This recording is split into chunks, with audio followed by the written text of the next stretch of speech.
El tiempo en las montañas era muy cambiante. Pocos instantes después de que cesara la nieve, las nubes ya empezaban a deshilacharse.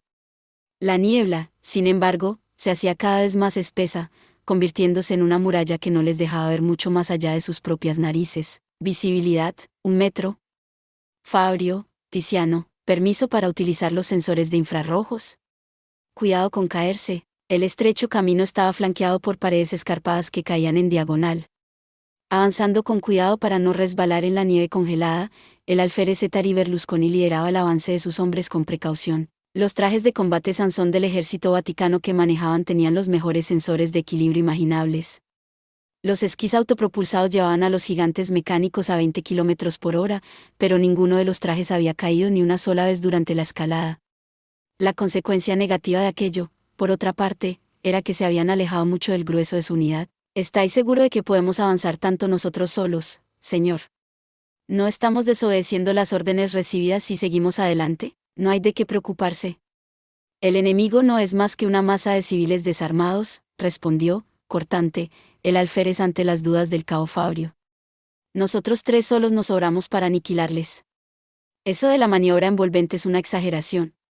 El inquisidor se creerá lo que quiera, pero en cuestiones militares no es más que un aficionado. El propio Berlusconi era un joven, pero ya había acumulado una experiencia considerable como soldado mecanizado. Que le hubieran asignado junto con sus 2 subordinados a la fuerza de policías especiales era una muestra de su reputación. El joven alférez dijo tajantemente: sea como sea, si terminamos la faena, el inquisidor no podrá quejarse. Vamos a enseñarle a ese aprendiz lo que es combatir de verdad. Con vuestro permiso, señor, parece que el inquisidor no es tan inexperto como pensáis, intervino, desde el lado izquierdo, el cabo Tiziano. He oído que fue mercenario en África y participó en la batalla de Gibraltar. ¿Era mercenario? Vaya, no sabía que en la Inquisición aceptaran a personas de tan dudosa procedencia. Para Berlusconi, que venía de una familia de larga tradición castrense, un mercenario era poco más que un monstruo. Con disgusto evidente, añadió: es bochornoso. No me extraña que los estados seculares le pierdan el respeto al Vaticano. Señor, enemigo a la una. El grito del cabo hizo que Berlusconi volviera en sí. Fabio estaba levantando las ametralladoras de su traje mecánico. Son civiles. 3. No, 4. Nos han visto. Quieren huir, no les dejéis escapar. Gritó Berlusconi, siguiendo sobre el monitor las 3 figuras que intentaban esconderse entre la niebla. No podían permitirse que avisaran al resto. Fuego a discreción. Perseguidlos y eliminadlos. Los trajes mecánicos aceleraron, levantando un ruido agudo con sus esquís. ¿Os creéis que os dejaremos escapar, escoria? Berlusconi torció la boca, mientras apuntaba a las figuras humanas que le aparecían en el monitor.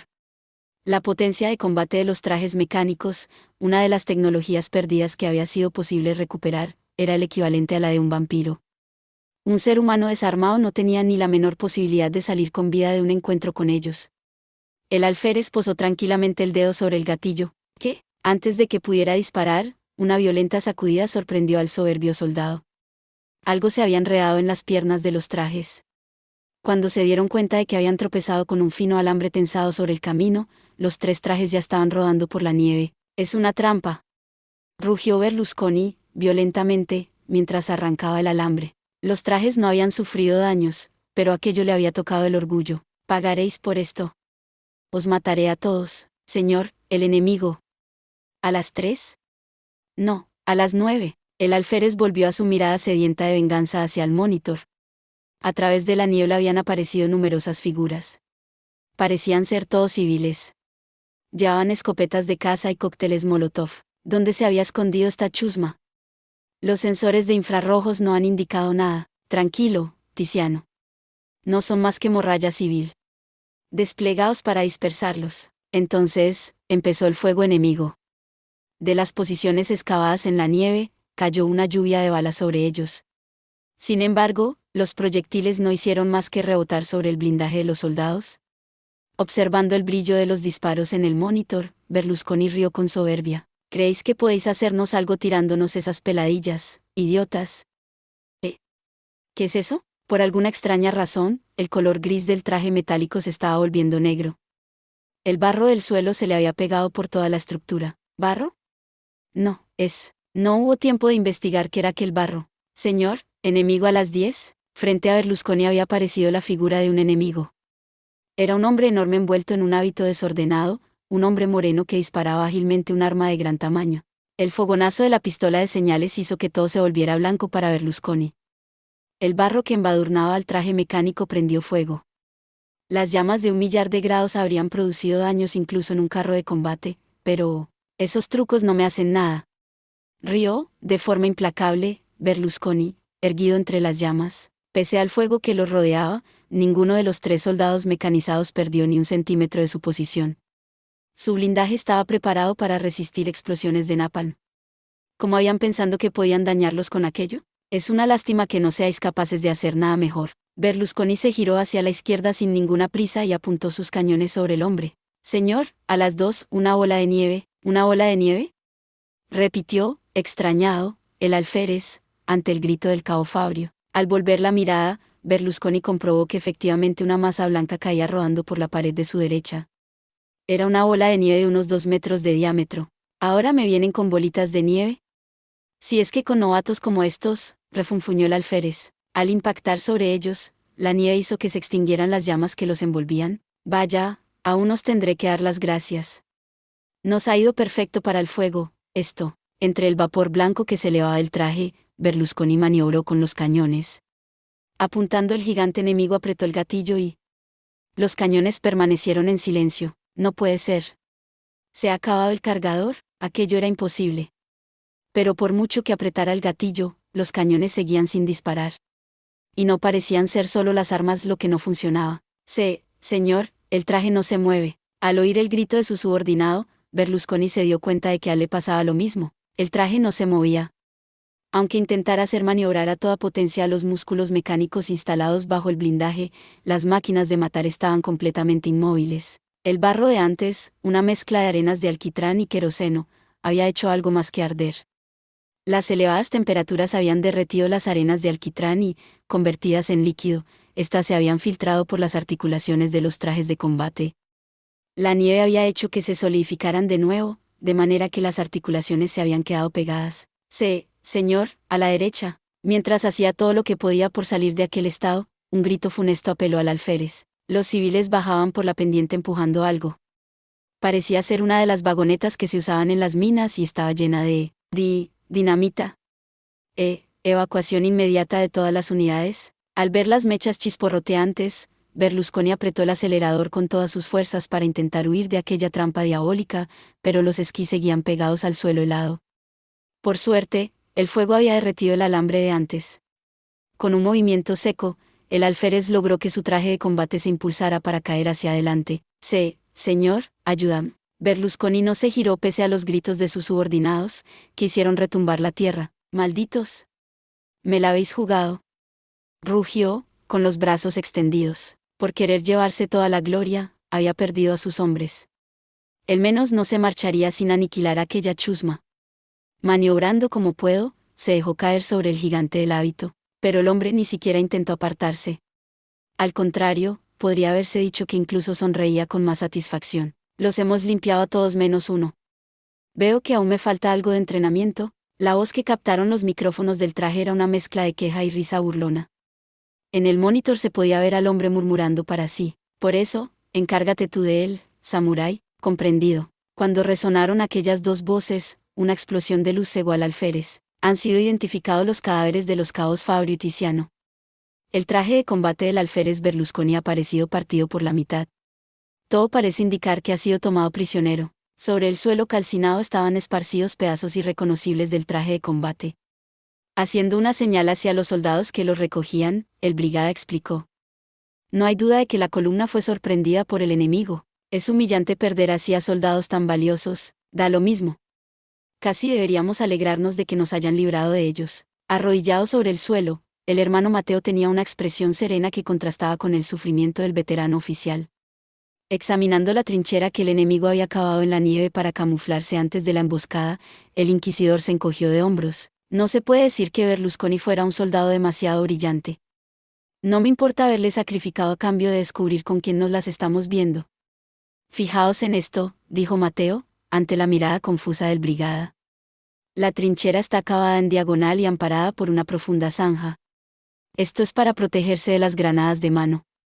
Además, las trincheras están cavadas para cubrirse mutuamente los ángulos muertos y poder atrapar al enemigo en un fuego cruzado. Esto no es obra de aficionados. El inquisidor se puso en pie y se sacudió la nieve que se le había pegado en el hábito. Pasó una mirada de admiración por el campo de batalla. Esto lo ha hecho un militar o un profesional de la guerra de guerrillas, que está liderando a los civiles. ¿Hay alguna gente que tenga experiencia en operaciones guerrilleras? Preguntó, nervioso, el brigada. No le era desconocida la dureza que podía implicar tener que enfrentarse a guerrilleros en una región montañosa. Excelencia, ¿replegamos las tropas? Me parece que será más eficaz controlar primero la ciudad de Tallin y lanzar después un ataque desde allí. Las minas en las que se habían escondido los ciudadanos estaban en un cañón a varios kilómetros de allí. Mateo tenía bajo su mando una sección de soldados mecanizados y un batallón de policía especial, pero el cañón era tan estrecho que no podían desplegar en él a todos sus hombres. Además, no había manera de saber qué emboscadas les habían preparado, y si el enemigo contaba con un especialista en guerra de guerrillas, les haría pagar muy caro cualquier error en el ataque. Sin embargo, el inquisidor no parecía compartir la inquietud de su brigada. No hay por qué preocuparse. Ya que sabemos que cuentan con asesores profesionales, será más fácil que con aficionados. Con una sonrisa satisfecha, Mateo jugueteaba con su bastón de mando mientras asentía lentamente con la cabeza. Nuestra santa misión es exterminar a los herejes. No hay mayor dicha que esta.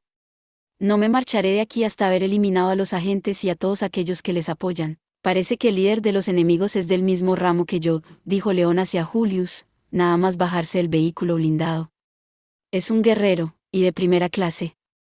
No va a ser un adversario fácil. ¿De primera clase? Pero, padre León, ¿hay alguien que os supere?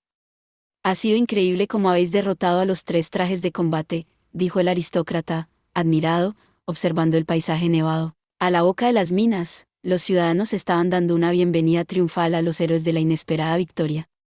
No era raro que estuvieran estáticos, porque aún sin tener ninguna experiencia bélica, habían sido capaces de batir a 3 soldados mecanizados y además sin sufrir una sola baja. De todos modos, el hombre que los había llevado a la victoria no parecía tan entusiasmado. Con una expresión seria, extraña en él, recorría el mapa con el dedo, mascullando. Desgraciadamente esos no eran más que los teloneros. Mientras el grueso de su fuerza siga intacto, no podemos dormirnos. He interrogado al prisionero y me ha dicho que el plan es desplegarse en abanico y caer sobre el valle. Las 3 rutas de acceso son estas. Escogen el camino más seguro, comentó Julius, acariciándose la barbilla. A primera vista parece peligroso, pero la verdad es que es el mejor camino. Incluso para la gente del lugar no es tan normal conocer esta ruta de escalada. Es posible que tengan a alguien familiarizado con el terreno. Un guerrero de primera clase es capaz de descubrir la mejor ruta solo con una mirada al mapa. Ya se dice desde antiguo que no hay buen guerrero sin sentido de la orientación, respondió León, sin levantar la cabeza. Después de comprobar su posición a través de la altura de las lunas y la brújula que llevaba en el reloj, garabateó unos números sobre el arrugado mapa. Sí, efectivamente han tomado la peor ruta para nosotros.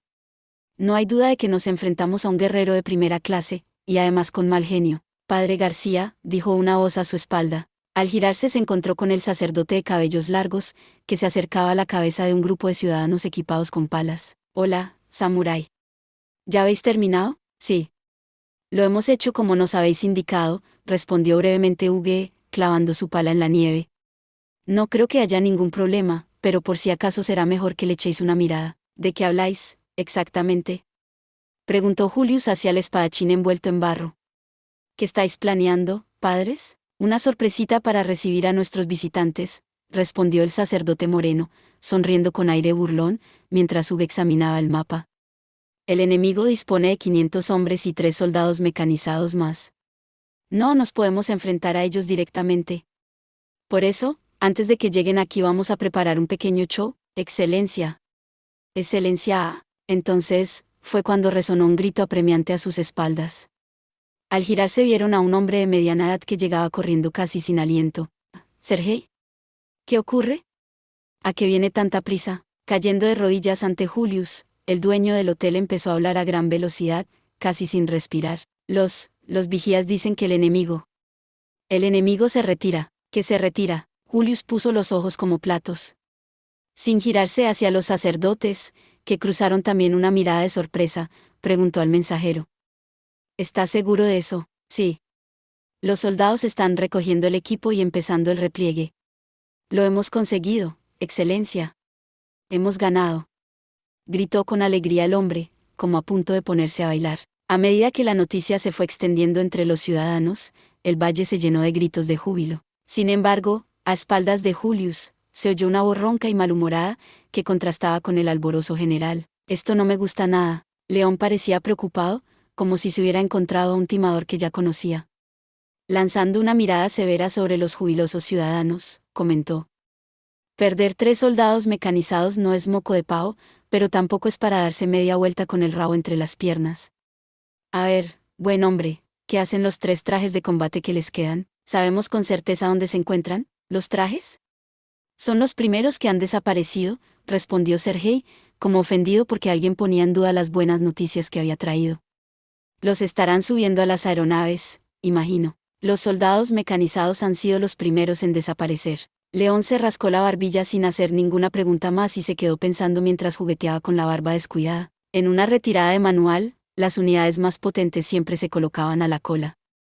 ¿Por qué se habían retirado primero? ¿Sería posible que... ¿Qué ocurre, padre García? Intervino Huguet, que hasta entonces no había abierto la boca. Aunque el espadachín era un combatiente profesional, no tenía tanta experiencia en cuestiones estratégicas y en aquella situación solo podía servir de lugarteniente de su compañero. Sin embargo, en ese momento se decidió a expresar en voz alta su opinión. ¿No deberíamos alegrarnos de que el enemigo se retire? ¿Queréis que ordene a los vigías que descansen un rato? Retirada y ataque a la vez. En una ocasión caí en la misma trampa en Marruecos. Dandalayan pareció no oír la voz de su compañero. Estirándose la barba, miró a su alrededor como un animal atrapado. Estamos perdidos. Si lo que intentan es, cada vez más nervioso, León empezó a enrojecer. No, no era eso.